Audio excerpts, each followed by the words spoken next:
Matapos ang unang pagdinig sa Senado, ang reklamo ni Nino Mulak tungkol sa kanyang anak na inaabuso umano ng dalawang executive ng GMA, ay tila naglabasan ang iba pang inaabuso.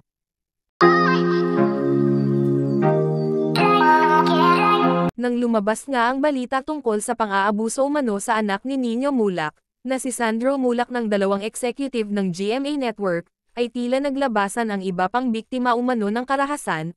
Una nang nagbigay ng pahayag ang isang talent ng GMA na si Gerald Santos, kung saan nga ay bigla na lang ito nawala sa showbiz. Naglumabas nga ang balita tungkol kay Sandro Mulak, ay nagbigay si Gerald ng suporta hinggil sa naging karanasan nito, dahil mismo pala siya ay nakakaranas din ng pang-aabuso umano, pero hindi siya nagtagumpay, nang ipinaglaban niya ang kanyang sarili, dahil nga ay walang naniniwala sa kanya, kaya umalis na lang ito at pilit na tinatago ang di umano'y pangyayari.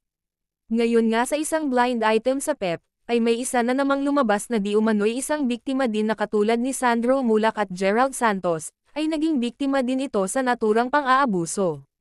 Sabi sa isang source ng cabinet file nang makausap nila ang biktima, ay katulad din ang ginawang pang-aabuso kay Sandro ang kanyang nararanasan. Formal nang naghain ng reklamo sa isang ahensya ng pamahalaan ang 22-year-old male talent na biktima umano ng sexual na pang-aabuso ng may katungkulang empleyado ng isang TV network.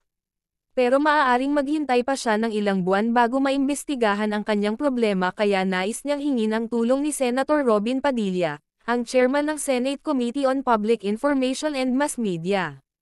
Mabilis kasing nabigyan ng aksyon ng Senado ang sexual harassment complaint ng Sparkle artist na si Sandro Mulak, laban sa independent contractors ng GMA7 na sina Jojo Nuns at Richard Dode Cruz. Nagumpisa ang kalbaryo ng male talent, na summa cum laude graduate ng isang universidad, noong ika-22 ng Hulyo taong 2024. Inimbitahan umano siya ng taong inaakusahan ng pang-aabuso sa isang bar sa Makati City para bigyan ng mga payo tungkol sa trabaho dahil unang linggo ng paglilingkod niya sa TV network.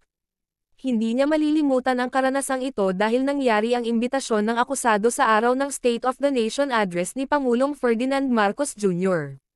Naganap naman umano ang karahasan sa kanya noong hating gabi ng ika-23 ng Hulyo taong 2024. Nabasa ng cabinet files ang testimonya ng complainant. Dito ay detalyadong inilahad ng male talent ang pang-aabuso umano sa kanya. Base rito, nalasing, nakaramdam ng panghihina, at dinala umano ng akusado ang complainant sa isang hotel sa Pasig City. Nang magkaroon ng malay ang male talent, at napagtanto nitong inabuso siya ng taong kanyang pinagkatiwalaan at may mahalagang posisyon sa TV network na kapwa nila pinaglilingkuran, pinuntahan umano niya ang pinakamalapit na police station para magreklamo. Pero muling nagkaroon ng malungkot na karanasan ang biktima dahil hindi umano pinaniwalaan ng mga pulis ang kanyang testimonya. Di umano, pinagtawanan pa ng mga pulis ang kanyang kwento dahil hindi makapaniwala ang mga awtoridad na may mga kalalakihang nagiging biktima ng ganitong karahasan. Sinubukan umano ng complainant na idulog sa programa ni Senator Raffy Tulfo ang kanyang problema, pero tila may mga kumilos kaya walang nangyari sa plano niya. Hindi na pumapasok sa trabaho ang biktima na umuwi muna sa tahanan nila sa Batangas.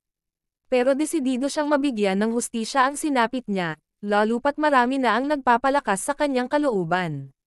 Nadismaya ang mga kasamahan ng male talent sa trabaho dahil ang pakiramdam nila, kinakampihan ng management ng TV network ang akusado.